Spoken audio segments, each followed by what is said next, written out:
Namaste friends, welcome to Jewel Buzz Talks. Join me in welcoming a very special guest, Edahn Golan, the man who has his finger the pulse of the global diamond market.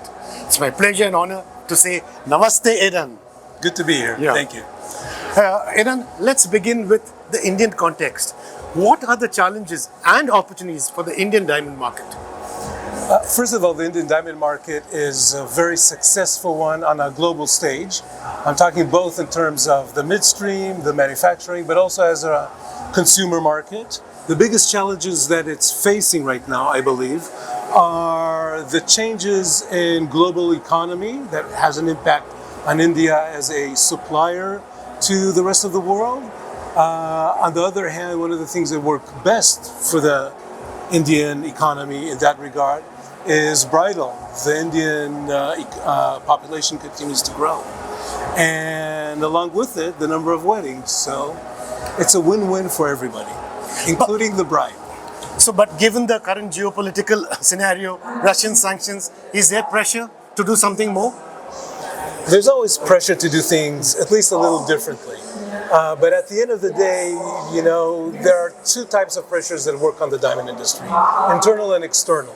The external are those, such as the Russian sanctions, that there is very, very little that the diamond industry can do.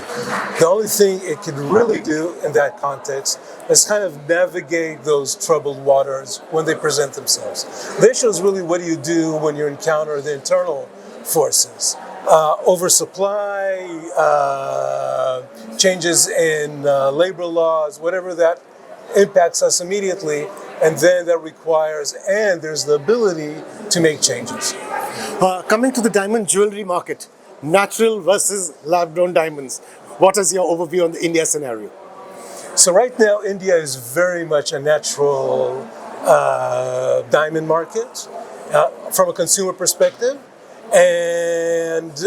But we're seeing slowly an increase in interest in lab-grown.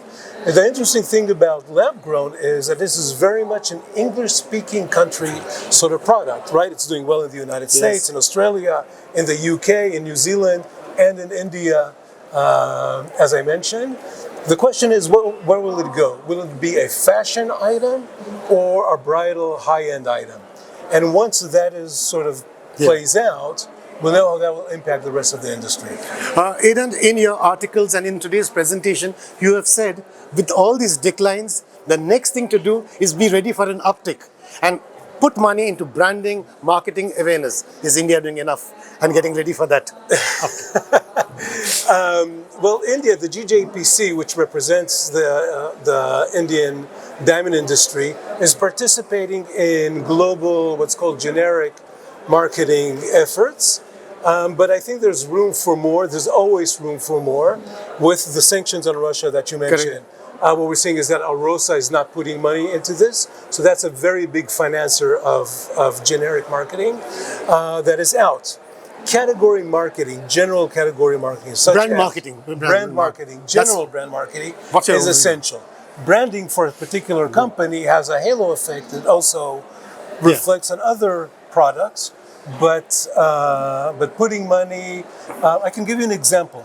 In Israel, there's a certain trading that the Israel Diamond Institute collects a very small fraction of the value of the diamond. Those funds are used towards all sorts of internal Israeli projects. The Indian market can do the same thing. Take just a very small fraction of the value of exports and pour it into marketing. The pain will be very minimal on a per company basis, but the benefit will be huge, and everybody will be part of it. For your valuable time and your inputs, thank you, Edahn. Dhanyawad, shukriya.